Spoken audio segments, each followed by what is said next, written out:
if you believe Cornelius, all he says is, I just happened to show up there and he said, hey, this is a little seat. Jook took over and started doing all the talking. Do you think Batman could pay somebody $100,000 and you'd say, yeah, he's good for it. I don't need any validation. He's good for it. Yeah, that is spooky though.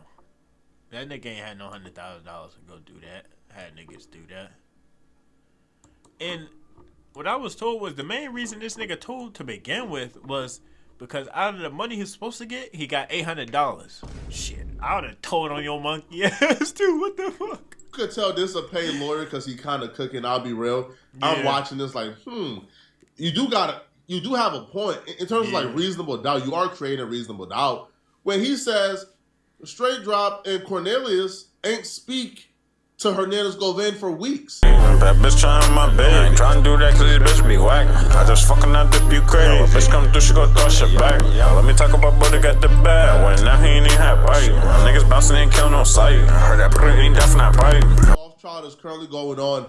So the actual shooters and killers of Young Dolph, they already went to trial. They was found guilty. Now the mastermind, Hernandez Govan, who's the connection between CMG and the killers, he's currently on trial. Now, during this trial, we see not only is the prosecution pointing to CMG and Yo Gotti's big brother, Big Jook, being the one who paid for the hit, but you also see the defense is pointing a finger at Big Jook, CMG, and they even named Yo Gotti by name. In the opening statement, the prosecution laid out that Young Dolph was murdered because of the ongoing feud with Yo Gotti.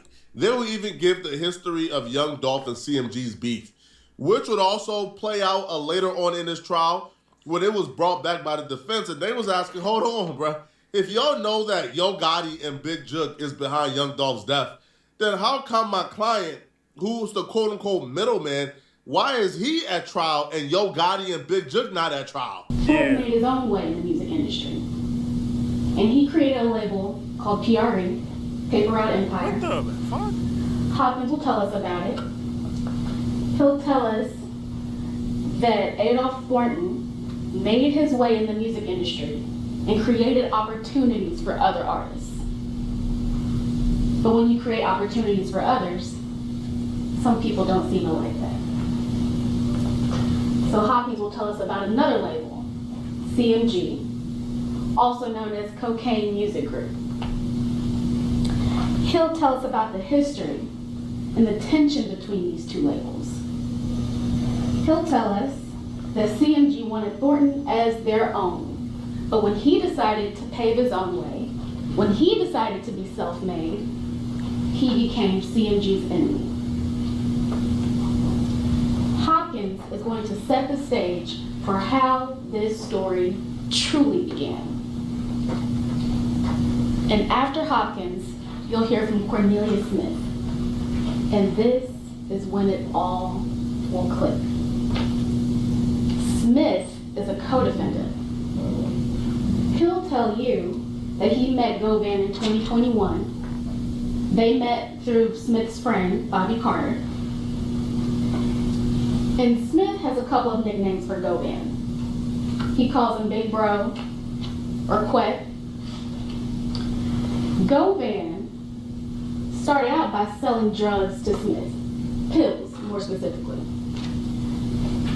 But that's not the only thing that Govan did.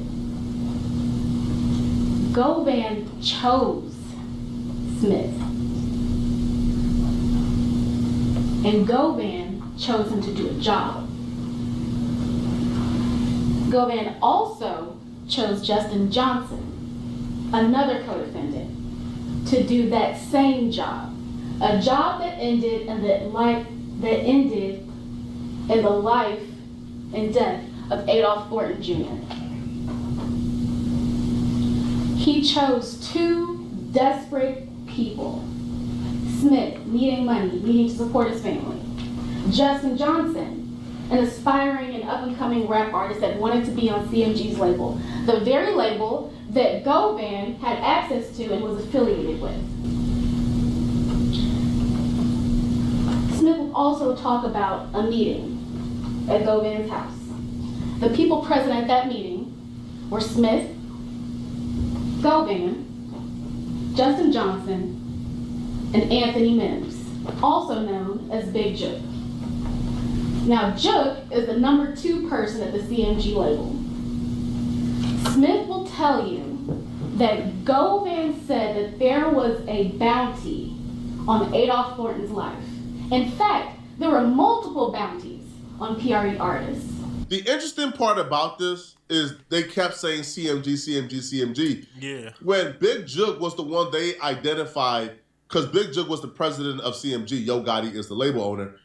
But Big Jook was the one that they identified being present at the meeting with Hernandez Govan, Big Jook, and Cornelius Smith. Yo. And according to Cornelius Smith, Big Jook is the one who told him, yo, we got a bag on any and all PRE members. We got 100K on Young Dolph.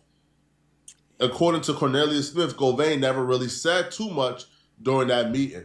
But Govan was the one who would follow up, who would check up, right? Who would let them know, hey, man, yo, we got Dolph in town. Hey, your PRE coming in town. But if Big Jook was the one behind this, why wasn't he charged 2 years afterwards? Why did he have to die for y'all to go to court and say, yeah, he's the one responsible? And then why not just say Big Jook? Why say CMG? Why include Yo Gotti? Oh, so then one of the masterminds that was part of this is dead right now. It's crazy, bro. This situation is getting spooky. And then one of the niggas that was one of the killers, he went to go kill Dolph because he needed to pay for his drugs. He wanted to buy pills and shit. He was a junkie. They used the junkie to go do that hit. That junkie was going to do anything for that money. Into this. Now, the prosecution, the defense, their opening statement to me was more telling. To me was more damaging for Yo Gotti and CMG because the defense for the middleman, Hernandez Govan, I'm expecting for them to do an opening statement not including Yo Gotti at all, not including Big Jook at all. I expected the defense to essentially target the credibility of Cornelius Smith because Hernandez Govan so far hasn't snitched yet. He hasn't cooperated yet. Now, according to Cornelius Smith, the snitch in this case, they apparently thought that Hernandez Govan was snitching from the get-go, which is why Cornelius Smith began to cooperate. I need you to take your phones out and then walk you through how much everybody's worth. You already knew all that. If you want me to be honest with you, I can be honest with you. Because they were saying that Mr. Govan was like one straight or nothing like that, was like informing and stuff like that. And, you know, they were saying that he was police, so they were out. Oh, so the nigga, one of the niggas was he thought one of the niggas was telling on him already, so he got that spilling the beans. All the phone gotta go outside, you know, we talk around. So let me back this up. You were told at the meeting that Mr. Govan could be police. Nah, Bobby been told me that. So Bobby told you. And then the streets talk, you know, people in the neighborhoods were saying that, you know, he had got him popped and he had got him sent to jail and he was setting him up and stuff like that. So let's maybe go back to scratch. You just met this guy for a short period of time over the summer. Bobby's already told you he's a snitch, maybe works for the feds. But you can't tell me nothing about no bad like that. If he ain't did no wrong to me, he ain't did no police stuff to me, he ain't police me, so I don't just take the streets say they about anybody, you know what I'm saying? They probably saying it about me right now. Your friend Bobby Carter told you that. Your friend. An associate. Okay. I don't have friends, I have associates. All right. Your associate told you that this man that you just met is a federal snitch. You can't trust him, right? Yeah, but people say they about anybody, man, you know what I'm saying? So, no, you ain't did no police stuff to me, like, I ain't got no bad to say about you, you know what I'm saying? All right. You cool, you know, streets. The way niggas think is so crazy. Nigga snitch. You ain't watch out for him because he ain't snitched on you. What makes you think, bro, these niggas, bro, be dumber than a box of rocks, shorty. I ain't gonna talk like that all the time, associates or whatever. Because he probably seen how me and him get, and he ain't like that, so he comes to like, no, he police, you know what I'm saying? So I don't listen to what people say. All right, so let me just ask. It's just like proving guilty and to prove innocent, you know what I'm saying? Which also plays a hand into the defense, which they thought Hernandez Govan was the police. They thought he was somebody who was cooperating. They was very suspicious of him from the very beginning. Yeah. So, like, why would they give Hernandez Govain $100,000? Why would they play into his hand? Like, why would they make him the mastermind of everything? Yeah. So the prosecution points at Big Jook and Yo Gotti and says they were the mastermind. They had the $100,000. Govain was just an easy target for the defense attorney, well, for the prosecution, and he was just an easy target for these lazy detectives, right? The detectives didn't want to do the work and the job to go after Yo Gotti and Big Jook.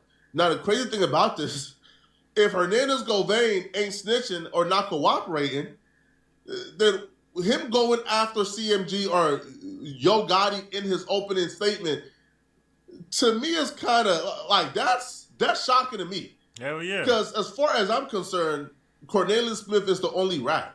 Oh. But if your lawyer is pointing fingers at other people during the opening statement, is that considered snitching as well? Hell I don't know. So the state just told you to your face that Mr. Govan picked out two desperate people.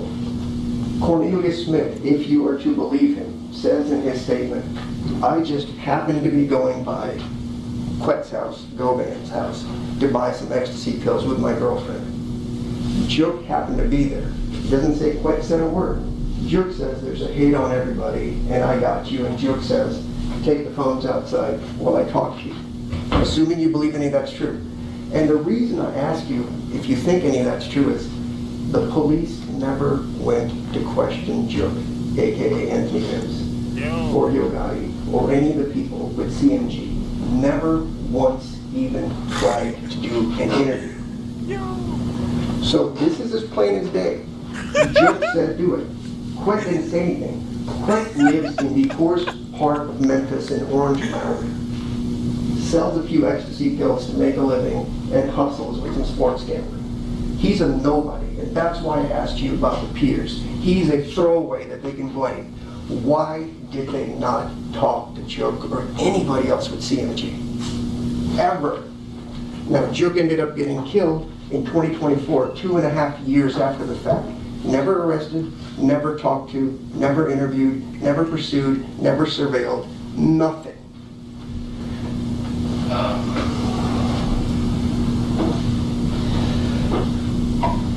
The judge also told you, when you assess credibility, you need to look at how well you remember this thing. Cornelius Smith cannot even tell you when he was propositioned to go kill somebody.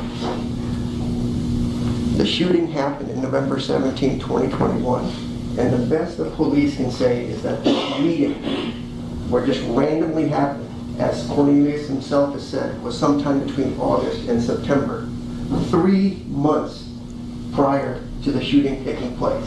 3 months. He will tell you there's no plan.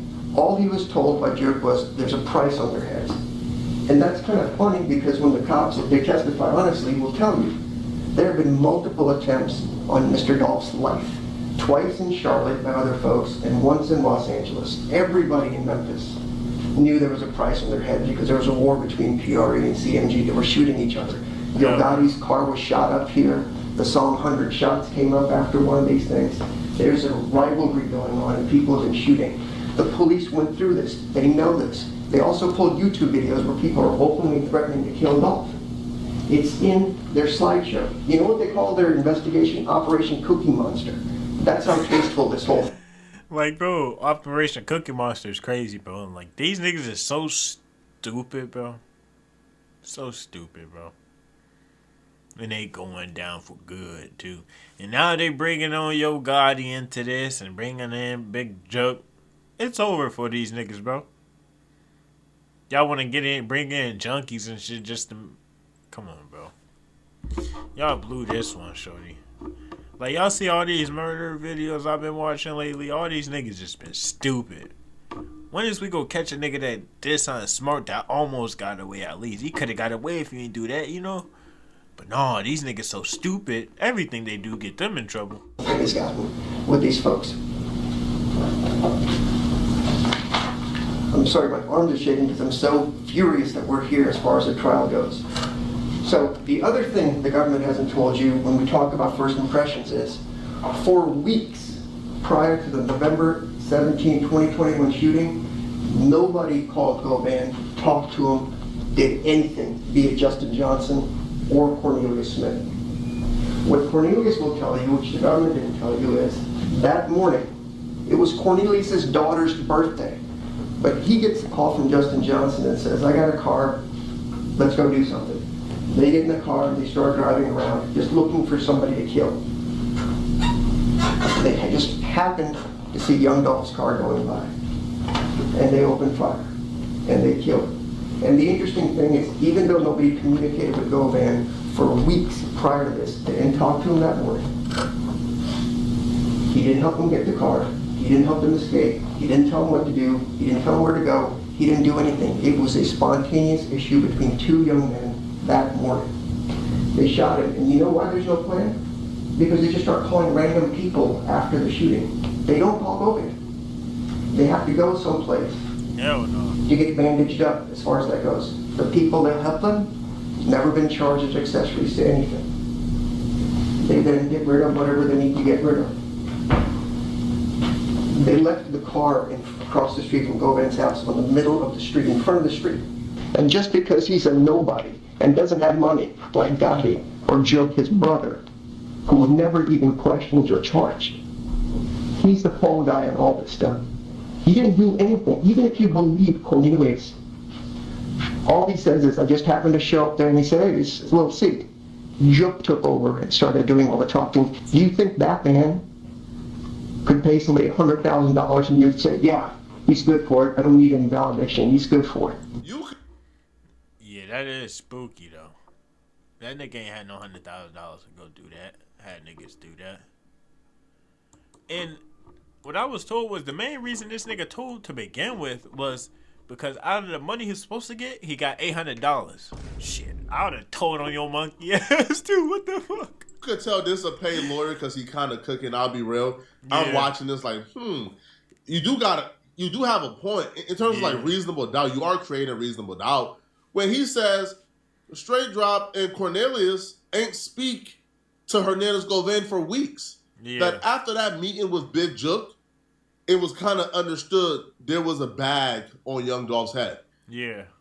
The lawyer saying, wait, pause. Like, they didn't need that meeting to know there was a bag on a Young Dolph's head. Yeah. Bro, Young Dolph has had multiple attempts on his life. The bag been on Young Dolph's head. Yeah. And he would also say, yo, how is Hernandez Govan being charged with like being a reason why like Young Dolph is dead, or him telling him to go kill Young Dolph, when they ain't speak to Hernandez Govan for weeks. Yeah. For weeks prior to the murder. Right? The morning of the murder, when they hopped in the vehicle to go look for Young Dolph because they knew a lot of PRE was in town for a turkey giveaway, they ain't like call Hernandez Govan to get permission. No. They went ahead and killed Young Dolph. Yo. And afterwards, they didn't call Hernandez Govan. No, they went ahead and parked the car in the middle of the street in front of Hernandez Govan's house, which is, yo, if I'm Govan, I'm kind of like, hold on, bro. Like, what y'all doing here, bro? Parked the car they just did that drill with in front of my house? My house? What the? Nigga, like I said, Chad, these niggas get stupider and stupider. If that was the case, you could have went to a random motherfucker house and go park it in front of it. Come on, bro. Like, hold on, what y'all, hold on. Yeah, like, we ain't talk.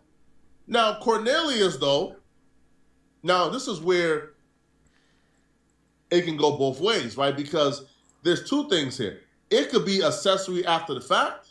Yeah. Or you could also be charged with first-degree murder for engaging in the plot.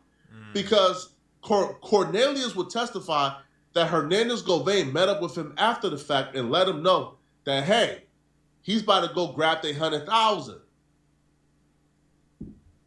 But Cornelius only got $800 total for murdering Young Dolph. Hernandez Govan never came with the bag for him. Yes, ma'am. Yo. December the... And you really, like, after that murder happened, you thought this nigga wasn't going to get away? I mean, you thought he wasn't going to snitch on you? He was owed $100,000. You gave him $800. And you thought you was about to get away? Come on, bro. You niggas is dumb, bro. What the fuck is we talking about right 20 now? 21. I was going to give me some pills, going one way, and he was coming up another way. And he looked through the window mirror on his windshield, and blew the horn. And I pulled over, he pulled over, and he got out the car. He was like, thank God. He was telling me that he been getting shot at and stuff. And he asked me, have I spoke to Mr. Justin Johnson? Because they had ran in Justin Johnson's house the night before, whatever. He showed me some things on his phone. And he would ask me, did I have a number he could get in touch with me on? He told me I need to get rid of my phone. I need to get rid of that phone, is all he was saying. And he was like, he was gonna go to Private that night and get my money. And he was gonna call me. He asked me for a number. And he was gonna call me. Did he ever call? Nah, the U.S. Marshal was on me the next day. I was in jail. We didn't have a chance. Nope. So, I'm gonna tell you this. Yeah. I don't think Hernandez Govain is going down alone, bro. Hell no, he not. How Hernandez Govain is setting up his arguments in court. Oh, he's just a little guy. He's just a poor guy. He's being framed.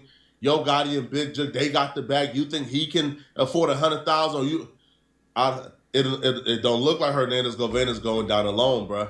Hell no, he not about to go down alone. That didn't go down. He taking everybody with him. Stupid ass niggas. Y'all should have gave that man his money. Maybe he would have shut up. But since then, hey, can't tell niggas now. It's too late now. Like, comment, subscribe, man. We up out of here. Don't be like these niggas.